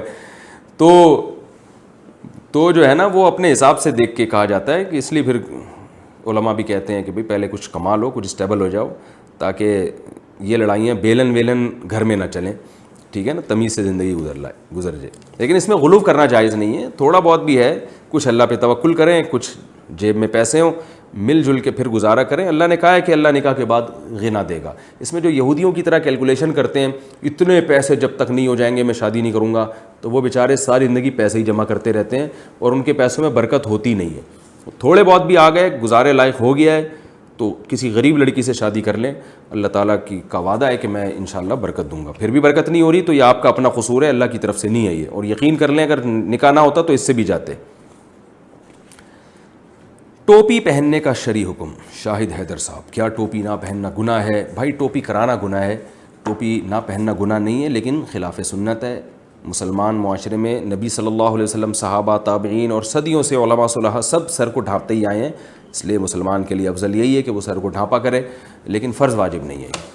کیا بیٹی یا بہن کی کمائی میں والد اور بھائی کا حق ہوگا؟ صلہ خان, اگر گھر میں بیٹی یا بہن کماتی ہو تو اس کی کمائی پر والد یا بھائی کا کوئی حق ہے, جب کہ بھائی خود بھی جوان ہو اور کماتا ہو؟ نیز کیا اس پر گھر میں خرچ دینا لازم ہے؟ دیکھیں, اگر والدین بوڑھے ہیں, کما نہیں سکتے, تو پھر بیٹی اگر کما رہی ہے تو اس پر لازم ہے کہ وہ اپنے والدین پہ خرچ کرے, جیسے بیٹے پر لازم ہے پھر بیٹی پر بھی لازم ہے. اسی طرح کوئی خاتون اگر کما رہی ہے, اس کے سگے بھائیوں میں کوئی محتاج ہے, محتاج کا مطلب معذور ہے, کمانے کے لائق ہی نہیں ہے, قابل ہی نہیں ہے, تو پھر جہاں دوسرے رشتہ داروں پر خرچ کرنا لازم ہے تو بہن پر بھی لازم ہے کہ وہ اپنے بھائی پر خرچ کرے. اس کے علاوہ عورت پر لازم نہیں ہے کہ وہ کسی پہ خرچ کرے. بھائی اگر جوان ہے اور کماتا بھی ہو تو پھر بہن پر لازم نہیں ہے خرچ کرے, لیکن یاد رکھیں اگر خرچ کریں گی تو بہت ثواب ملے گا, کیونکہ رشتہ داری جوڑنا اور رشتہ داروں پہ خرچ کرنا اس سے تو بڑی برکت ہوتی ہے. نبی صلی اللہ علیہ وسلم نے فرمایا جو چاہتا ہے کہ اللہ اس کی عمر میں برکت دے, فلیصل رحمہ, اس کو چاہیے کہ رشتہ داری کو جوڑے. تو خرچ کرنے سے بہتر تو کوئی جوڑ کا ذریعہ ہو ہی نہیں سکتا. نماز میں کمر سے شرٹ اٹھ جائے تو کیا حکم ہے؟ حبیب اللہ خان بحرین سے پوچھتے ہیں, بعض لوگوں کی نماز میں پیچھے سے شرٹ اوپر اڑ جاتی ہے جس سے بسا اوقات صدر کھل جاتا ہے, اس سے نماز پڑھنے والے اور جو پیچھے کھڑے ہوتے ہیں ان کی نماز صحیح ہوگی کہ نہیں ہوگی؟ یہ بڑی بدعت ہے. آج کل پینٹ شرٹ پہن کے نماز پڑھتے ہیں اور شرٹیں چھوٹی چھوٹی ہوتی ہیں. تو یاد رکھیں ناف سے نیچے کا جو گھٹنے تک کا علاقہ ہے یہ سطر میں داخل ہے, تو کمر بھی اسی میں ہے. نیچے کمر کا جو نچلا حصہ ہے, شرٹ جب اوپر اٹھتی ہے تو کمر بھی بسا اوقات کھل جاتی ہے, تو کمر کا اگر اتنا حصہ کھل گیا اور 3 دفعہ 3 تسبیح کے بقدر 3 دفعہ سبحان ربی الاعلیٰ کے بقدر کھل گیا تو نماز واجب الادا ہو جاتی ہے, اس نماز کو لوٹانا لازم ہے. ہاں جو پیچھے کھڑے ہوئے ہیں ان کی نماز صحیح ہوگی, وہ خراب نہیں ہوگی. جو خود پڑھ رہا ہے اس کو نماز دوبارہ لوٹانا ضروری ہوگا. کیا بیٹی کو حفظ کرا سکتے ہیں؟ لقمان قاسی کوئٹہ سے, اپنی بیٹی کو حفظ کرانا کیسا ہے؟ کیا میں بیٹی کو حفظ کرا سکتا ہوں؟ بالکل بھائی, بہت ثواب کی بات ہے. جیسے لڑکے کو حفظ کرانا فضیلت ہے, بیٹی کو بھی حفظ کرانا فضیلت ہے, لیکن اس میں اتنا ضرور دیکھیں کہ بچی کا ذہن تیز ہو. بعض دفعہ بچیاں بہت کمزور ہوتی ہیں دماغ کی, وہ پھر بہت ان پہ بوجھ آ جاتا ہے. اور ایک بات کا خوب خیال کریں, جو بھی اپنے بچوں کو قرآن حفظ کروا رہے ہیں دیکھا کریں کہ بچے کی آواز تو نہیں بیٹھ رہی, کیونکہ بعض قاری بچہ یا بچی کو اتنا چخواتے ہیں کہ ان کے گلا بیٹھ جاتا ہے اور وہ روزانہ چخوا کے ان کا دماغ کمزور ہو جاتا ہے, موٹے موٹے چشمے لگ جاتے ہیں. اور میں نے تو بعض بچوں کو دیکھا ہمیشہ کے لیے گلا خراب ہو گیا, وہ بڑے بھی ہو گئے تو ان کا آواز ختم ہو گئی. تو یہ قاری حضرات سے بھی گزارش ہے کہ بچوں کو اتنا زور سے نہ چخوایا کریں. وہ کہتے ہیں ہمیں بچے ورنہ پڑھتے نہیں ہیں, توجہ ادھر ادھر ہوتی ہے. تو بھائی اتنا اس کو یہ کرنا کہ اس بیچارے کی آواز لنگس ہی خراب ہو جائیں اس کے, یہ تو جائز نہیں ہے, تو حرام ہے. تو میں نے دیکھا ایک بچے کا گلا بیٹھا ہوا تھا, میں نے اس کے والد سے پوچھا کہ یہ بچہ قرآن حفظ کر رہا ہے؟ انہوں نے کہا ہاں. تو میں نے کہا اس کا علاج کروایا. انہوں نے کہا یار علاج کراتے ہیں پھر بیٹھ جاتا ہے. تو میں نے کہا جا کے اس کے قاری صاحب سے پوچھیں, اور بلکہ بچے سے پوچھیں. میں نے بچے کو بلا کے اس سے پوچھا, میں نے کہا بیٹا آپ لوگ بہت زور سے تو نہیں قرآن پڑھتے؟ انہوں نے کہا ہاں قاری صاحب ہمیں کہتے ہیں اونچی آواز سے پڑھو. تو میں نے ان کے والد کو کہا کہ یہ اسی کا اثر ہے, اور اس پہ اگر ابھی کنٹرول نہیں کیا تو اس کی گلا ہمیشہ کے لیے خراب ہو جائے گا. تو پھر انہوں نے قاری صاحب کو سمجھایا, اور بچے سے بھی کہا کہ بھائی, قاری صاحب کو بھی کہا اور بچے سے بھی کہا کہ اگر دوبارہ قاری صاحب چکھوائیں تو پھر بچہ والدین کو بتائے. 2-3 دفعہ قاری صاحب کو تنبیہ کی جائے, پھر بھی نہیں باز آتے تو بچے کو نکال لیں آپ. بچے کا حفظ کرانا اتنا ضروری نہیں ہے جتنا اس کے گلے کا خیال کرنا ضروری ہے. حفظ کرانا سنت عمل ہے, لیکن جو گلا ہے اس کو بچانا فرض ہے. انسان کی جو اللہ نے اس کو جو اعضاء دیے ہیں یہ تو بڑی نعمت ہے, تو اس لیے اس کا خوب خیال کریں. بچی کا بھی اگر ایسا ہو رہا ہے کہ وہ بہت زیادہ اس پہ زور ڈالا جا رہا ہے پھر ٹھیک نہیں ہے. اگر بچی ذہین ہے, حافظہ اچھا ہے تو بہت اچھی بات ہے, اس کو حفظ کروائیں. اس کا بڑا فائدہ ہوتا ہے, ساری زندگی بچوں کی قرآن سے مناسبت ہو جاتی ہے, وہ پڑھتے رہتے ہیں ہمیشہ. حافظ لوگ کہیں نہ کہیں قرآن کی تلاوت کرتے ہی ہیں, تو ان کا قرآن سے رشتہ ختم نہیں ہوتا. اسکول میں ڈرائنگ کا پیریڈ لینا کیسا ہے؟ عبد الواحد علی گڑھ سے. اسکول میں ایک پیریڈ ڈرائنگ کا ہوتا ہے جس میں جاندار کی تصاویر بھی بنانا ہوتی ہیں. اگر اس کا پیریڈ نہ لیں تو اسکول انتظامیہ فیل کر دے گی. ایسی صورت میں جاندار کی ڈرائنگ سیکھنا کیسا ہے؟ چہرے کی تصویر ہاتھ سے بنانا بالکل حرام ہے. یہ تو وہ تصویر ہے جو منسوس ہے, اس میں تو دو رائے ہو نہیں سکتی, الا یہ کہ شدید ترین ضرورت ہو کوئی. تو اس لیے آپ اپنے آپ کو اس عمل سے بچائیں. اپنے ٹیچر سے بات کریں, پھر بھی وہ باز نہیں آتے تو میں اس بارے میں خاموشی اختیار کروں گا. میں نہیں چاہتا کہ کوئی ناجائز کام کرے اور میرے کندھے پہ رکھ کے بندوق چلائے. آپ کس قدر مجبور ہیں وہ آپ جانیں, آپ کے ٹیچر جانیں. میں دعا ہی کر سکتا ہوں اللہ تعالیٰ ہدایت عطا فرمائے. چہرے کی تصویر نہ بنائیں. ہاں چہرے کے الگ الگ پارٹس کی بنائیں, جیسے صرف آنکھ کی بنانی ہو بنا سکتے ہیں, صرف ناک کی الگ سے بنانی ہو بنا سکتے ہیں. قرضہ لے کے ولیمے کرنے کا حکم. ہاشم خان, اگر ولیمے کی استطاعت نہ ہو تو قرضہ لے کے کر سکتے ہیں, کیا یہ بھی اسراف میں آئے گا؟ بھائی قرضہ لے کے بھی ولیمہ کر سکتے ہیں بشرطے کہ قرضہ اتارنے کی صلاحیت اور طاقت ہو. اگر قرضہ اتارنے کی طاقت ہی نہیں ہے, آپ کو پتہ ہے میرے پاس کوئی کہیں سے پیسے آنے کا چانس نہیں ہے, پھر قرضہ لے کے ولیمہ کرنا یہ اسراف میں داخل ہے. پھر چھوٹا موٹا ولیمہ کر لیں. ولیمہ کا مطلب کہ اپنی استطاعت کے بقدر کچھ تھوڑا سا پبلک کو جمع کر کے کھلا دیں.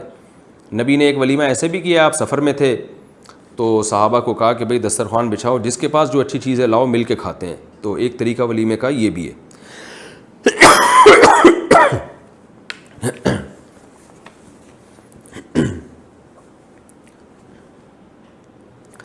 کیا قضا نمازیں علیحدہ علیحدہ کر کے پڑھ سکتے ہیں؟ اختر شاہ, انہوں نے جگہ نہیں بتائی کہاں سے پوچھ رہے ہیں. میری 3 سال کی نماز قضا ہے, انہیں ترتیب سے پڑھنا ضروری ہے یا ہر نماز کو الگ الگ بھی پڑھ کر مکمل کر سکتے ہیں؟ مثلا پہلے فجر کی ساری پڑھ لیں پھر ظہر کی. بھائی جس طرح سے چاہیں پڑھیں, پہلے ساری فجر کی پڑھ لیں, ساری عشاء کی پڑھ لیں, پھر وتر ساری پڑھ لیں, جس طرح سے چاہیں, ترتیب ضروری نہیں ہے اس میں. کرکٹ میچ دیکھنے کا حکم. کیا کرکٹ میچ دیکھنا جائز ہے جبکہ فرائض میں کوتاہی نہ برتی جائے اور نظر کی حفاظت کا بھی خاص خیال رکھا جائے؟ عبدالصمد حضر و اٹک سے. بھائی میں تو اس کو ٹھیک نہیں سمجھتا, کیونکہ لہو و لعب کی ایسی قسم ہے جس کا نہ دنیا میں کوئی فائدہ نہ آخرت میں کوئی فائدہ, اور بہت زیادہ ٹائم ویسٹنگ ہے. تو میں اس میں لوگوں کو یہی کہتا ہوں بھائی میں نہ دیکھتا ہوں نہ کسی کو گھر میں کسی کو دیکھنے دیتا ہوں میچز. آپ اس بارے میں فتویٰ کسی دوسرے مفتی صاحب سے لے لیں تو زیادہ بہتر ہے. میں اس میں خاموشی اختیار کرتا ہوں. مجھے یہ ٹھیک عمل نہیں لگتا جو بین الاقوامی سطح پہ جو میچز کھیلے جا رہے ہیں, یہ بہت زیادہ انہماک ہے. اللہ نے ہمیں کسی مقصد کے لیے پیدا کیا. ایک کوئی کھیل ہوتے ہیں نا تھوڑی دیر کے ہوتے ہیں, وہ تو پھر بھی سمجھ میں آتا ہے, تھوڑا سا ہلہ گلا ہو جاتا ہے, تھوڑا خوش ہو جاتا ہے انسان. لیکن یہ تو سارا دن برباد ہوتا ہے لوگوں کا اس میں. پھر اس کے بعد جو تبصرے چلتے ہیں وہ کئی مہینے چلتے ہیں. ایک چیز جو اتنی اہم نہیں ہے اس کو بہت زیادہ اہمیت دی جا رہی ہے. تو بہرحال یہ شریعت کے مزاج کے اس کے بالکل خلاف ہے. تو باقی حلال و حرام کا میں اس میں فتویٰ نہیں دیتا, وہ کسی دوسرے عالم سے پوچھ لیں تو زیادہ بہتر ہے. صلاۃ التسبیح کی شرعی حیثیت. بہت سے لوگ کہتے ہیں کہ اسلام میں صلاۃ التسبیح کی کوئی حیثیت نہیں ہے, کیا یہ درست ہے؟ نمرہ بلال صاحبہ نے سوال پوچھا ہے. دیکھیں صلاۃ التسبیح کے بارے میں جتنی احادیث ہیں کوئی ایک بھی صحیح حدیث نہیں ہے. پہلی بات تو یہ. دوسری بات یہ کہ فقہا کا اصول ہے کہ ضعیف حدیثیں جب کثرت سے ہوں تو وہ درجہ حسن تک پہنچ جاتی ہیں، یعنی قابل قبول ہو جاتی ہیں وہ. اس بیس پہ اگرچہ صحیح حدیث ایک بھی نہیں ہے لیکن کثرت سے حدیثیں ہیں، اگرچہ وہ ضعیف ہوں تو وہ مل کے ایک قوت مل جاتی ہے ان کو. اس بیس پہ جمہور علماء کا یہی مذہب ہے، یہی ان کا قول ہے، یہی ان کا فتویٰ ہے کہ صلاۃ التسبیح کو بالکل کالعدم قرار دے دینا یہ درست نہیں ہے. اس نماز کی ایک حیثیت ہے، یہ سنت عمل ہے، کیونکہ ضعیف روایتوں کی کثرت کی بیس پہ جو ہے وہ فتویٰ یہ دیا جائے گا کہ یہ نماز ثابت ہے، اور وہ فضیلت جو اس کی حدیث میں آتی ہے وہ فضیلت ثابت ہے. لیکن بعض علماء کا موقف یہ ہے کہ، اور میرا بھی رجحان انہی بعض علماء ہی کی طرف ہے، میں کوئی بہت بڑا عالم مفتی نہیں ہوں لیکن ایک ٹوٹا پھوٹا سا رجحان اس طرف ہے میرا.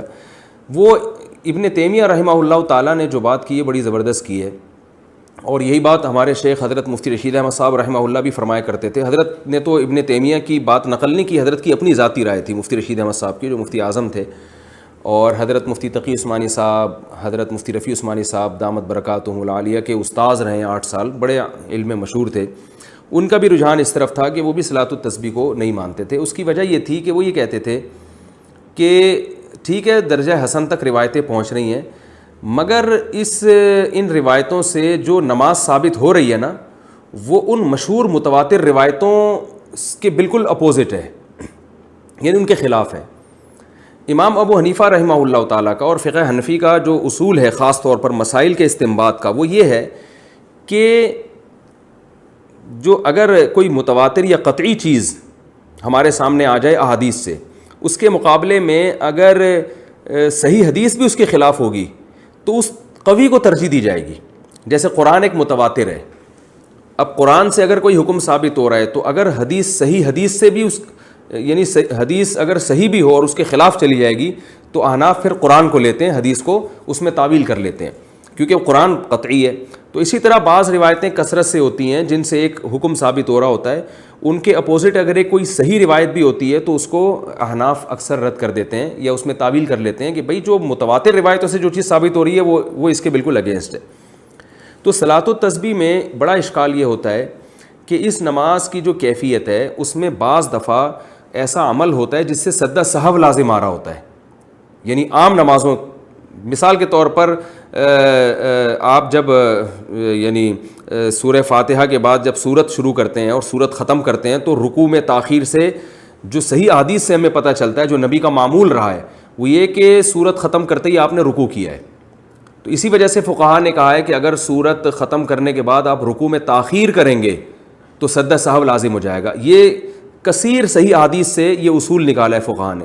جبکہ صلاۃ التسبیح اس کے اپوزٹ ہے، اس میں کیا ہوتا ہے کہ آپ تلاوت ختم کرنے کے بعد تسبیحات پڑھنا شروع کر دیتے ہیں، رکوع میں تاخیر لازم آ رہی ہوتی ہے. تو صحیح احادیث سے جو بات بے غبار روایات اور کثرت روایات سے جو بات ثابت ہو رہی ہے وہ یہ ہوتی ہے کہ سورت ختم کرتے ہی رکوع کرنا واجب ہے. تو اس میں کیا ہو رہا ہے کہ رکوع کرنا واجب نہیں ہے، تو یہ اگینسٹ ہو رہی ہے نا ان صحیح احادیث کے. اس لیے بعض علماء کا موقف یہ ہے کہ اگرچہ ضعیف روایتیں ہیں، کثرت سے ہیں، درجہ حسن تک پہنچی ہوئی ہیں، مگر اس سے جو نماز کی کیفیت ثابت ہوتی ہے وہ متواتر جو روایتیں ہیں ان سے ثابت ہونے والی کیفیت کے خلاف ہے. تو جو قوی ترین چیز ہے اس کو لیا جائے اور اس کے جو اپوزٹ اس کے جا رہی ہے اس کو ترک کر دیا جائے. اس بیس پر مفتی رشید احمد صاحب رحمہ اللہ تعالیٰ کی رائے تھی. حالانکہ انہوں نے کئی سال صلاۃ التسبیح پابندی سے پڑھی ہے، مگر جب ان کا رجحان اس طرف ہوا، یہ تحقیق کی طرف ان کا دماغ گیا، تو انہوں نے صلاۃ التسبیح چھوڑ دی. مگر منع نہیں کرتے تھے دوسروں کو، اس لیے کہ جمہور بہرحال اس کے قائل ہیں. تو میں بھی کسی کو منع نہیں کرتا، جو ہے وہ جمہور اس کے قائل ہیں، اور فقہ حنفی میں بھی فتویٰ اسی پر ہے کہ صلاۃ التسبیح پڑھنی چاہیے. تو لیکن بعض علماء بہرحال اس طرف گئے. اور پھر میں نے بعد میں علامہ ابن تیمیہ رحمہ اللہ تعالیٰ کی تحقیق پڑھی، انہوں نے بھی یہ بات لکھی ہے کہ لم یثبت مثلہ بمثلہ، کہ جس قسم کی نماز ان روایتوں سے ثابت ہو رہی ہے صلاۃ التسبیح والی، تو اس جیسی نماز جو صحیح روایتوں کے بالکل اگینسٹ جا رہی ہے اس کے لیے بہت مضبوط دلیل ہونی چاہیے. تو یعنی اتنی کمزور دلیل سے وہ ثابت اس کو نہیں کیا جا سکتا، کیونکہ یہ صحیح روایتوں کے اگینسٹ جا رہی ہے. یعنی جو مفتی رشید احمد صاحب کہا کرتے تھے، تو ابن تیمیہ رحمہ اللہ کی رائے بھی میں نے دیکھی کہ وہ بھی بالکل اس کے مطابق ہے. لیکن بہرحال جمہور اس کے قائل ہیں. علامہ ناصر الدین البانی رحمہ اللہ تعالیٰ وہ صلاۃ التسبیح کے قائل ہیں، اور انہوں نے اس مسئلے میں عبداللہ ابن مبارک رحمہ اللہ کی تقلید کی ہے. اور بالکل واضح لفظوں میں تقلید کی ہے. ان کی تحقیق جو میں نے پڑھی تو انہوں نے بتایا کہ اگرچہ ضعیف روایتیں لیکن عبداللہ ابن مبارک رحمہ اللہ تعالی جیسا محدث وہ کہتے ہیں جب وہ پڑھا کرتے تھے تو پھر ہم اس کو سنتی سمجھتے ہیں. تو یعنی کیونکہ عبداللہ ابن مبارک بہت بڑے محدث تھے, فقیہ بھی تھے, تو انہوں نے کہا کہ عبداللہ ابن مبارک نے چونکہ اس نماز کو افضل سنت قرار دیا اور ثابت قرار دیا ہے تو اتنے بڑے محدث کی رائے کو میں فالو کر رہا ہوں. تو انہوں نے اس تقلید کا لفظ تو ذکر نہیں کیا, لیکن انہی کی تقلید میں, تقلید اسی کو کہتے ہیں کہ آپ کسی پر اعتماد کر کے کہ بھئی جب اتنا بڑا آدمی ایک چیز پہ فتویٰ دے رہا ہے تو میں بھی اس پر اعتماد کرتا ہوں.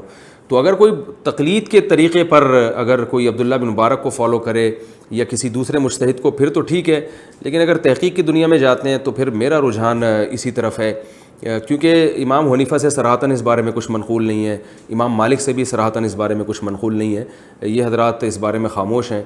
تو اگر ان سے منقول ہوتا تو بھی ہم کہتے کہ یہ اتنے بڑے لوگ ہیں, یقیناً ان کے سامنے کوئی مضبوط دلیل ہوگی یا یہ اس حدیث کو یقیناً صحیح سمجھتے ہوں گے, کیونکہ مجتہد کا کسی حدیث پہ فتویٰ دے دینا یہ اس کی علامت ہے کہ اس کی نظر میں یہ حدیث بالکل صحیح ہے. تو وہ اگر یہ فیصلہ کر دیتے یہ حدیث صحیح ہے تو پھر کیونکہ حدیث کا صحیح اور ضعیف کہنا بھی تو محققین کا کام ہے نا, یہ فیصلہ عام آدمی کے لیے آسان نہیں ہے. تو اس بیس پر میرا اپنا جو ذاتی رجحان ہے وہ یہی ہے کہ صلاۃ التسبیح کوئی پڑھ رہا ہے تو ٹھیک ہے, جمہور کے قول پر عمل کرے, دونوں طرف دلائل ہیں, لیکن میرا جو رجحان ہے کہ جب صحیح احادیث سے جو نمازیں ثابت ہیں وہ اتنی کثرت سے ہیں جو بالکل بے غبار روایات ہیں اور ان میں اتنا ثواب ہے, تو بھائی جو کمزور چیز ہے اگر بہت وقت بچ جائے تو اس کی طرف آئیں اور صحیح حدیث کو فالو کریں تو یہ میرا خیال ہے زیادہ اچھا ہے. لیکن بہرحال کوئی صلاۃ التسبیح پڑھتا ہے تو بدعت نہیں کہہ سکتے, کیونکہ بڑے بڑے علماء کا اس میں اختلاف ہے, اور جب اتنے بڑے فقہاء اور علماء کا اختلاف ہوتا ہے تو اس کی بیس پر کسی عمل کو بدعت بہرحال ہم نہیں کہہ سکتے, جبکہ روایتیں اس طرف موجود بھی ہیں. تو اس لیے آپ جس کی بات کو فالو کرنا چاہیں, جس عالم کے قول پر عمل کرنا چاہیں, آپ کو اختیار ہے, اس میں دونوں رائے ہیں. باقی صلاۃ التسبیح میں ایک اور میں بات آپ سے عرض کروں کہ دیکھیں نماز تو جمہور کا مذہب تو یہی ہے, فقہ حنفی میں بھی فتویٰ اسی پر ہے کہ صلاۃ التسبیح پڑھنا سنت ہے, بڑے بڑے علماء اس کے قائل رہے ہیں جس کی ڈیٹیل میں نے آپ کو بتائی. باقی بعض لوگوں کا ایک مزاج بھی ہوتا ہے, میرا ایک اپنا ایک جو مزاج ہے میں کہتا ہوں یار ایسی چیز کو لو جو بالکل بے غبار ہو, کیونکہ رسول اللہ صلی اللہ علیہ وسلم جو تھے تہجد کی نماز روزانہ پابندی سے پڑھا کرتے تھے, جن کیفیات کے ساتھ 2 رکعتیں کر کے بھی, کبھی 4 رکعتیں کر کے بھی, اس میں آپ سورہ فاتحہ پڑھتے, پھر سورت ملاتے, پھر رکوع کرتے, تو یہ کیفیت تھی. اتحیات کے بعد درود شریف اور دعا پڑھ کے سلام پھیرتے, اور اسی طرح اشراق کی نماز آپ نے بتائی, اوابین کی نماز بتائی, یہ بالکل بے غبار روایات سے ثابت ہیں, ان میں کوئی اختلاف بھی نہیں ہے.